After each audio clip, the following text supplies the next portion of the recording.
చూడండి, ఉప్పు తయారు చేసే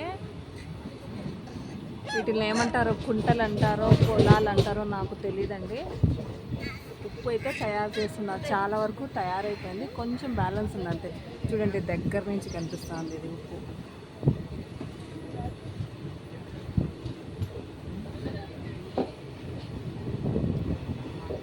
ఇంత బాగుంది, చాలా పెద్దగా ఉన్నాయి. చాలా పెద్ద ప్లేస్లో తయారు చేస్తున్నారు. ఎన్ని ఎకరాలు ఉన్నాయో తెలీదు. 100 ఎకరాలు 50 ఎకరాలు ఉన్నట్టున్నాయి. చాలా పెద్ద ప్లేస్లోనే తయారు చేస్తున్నారు. మొత్తం కంప్లీట్ అయిపోయినాయి. ఆ ఉప్పు తయారు చేసే వర్కర్స్ ఉంటారు కదా, వాళ్ళ గుడిసెలండి అవి. వాళ్ళకి ఇచ్చిన గుడిసెలు అనుకుంటా. అక్కడ వర్కర్స్ ఉంటూ అక్కడ డైలీ వెళ్ళి పని చేసుకుంటూ ఈ చిన్న చిన్న ఇళ్ళల్లో వాళ్ళు ఉంటారు. రియల్గా నేను ఇలా చూడడము మొదటిసారి అండి. ఇవన్నీ చూడడము ఫస్ట్ టైం చూస్తున్నాను ఇవన్నీ.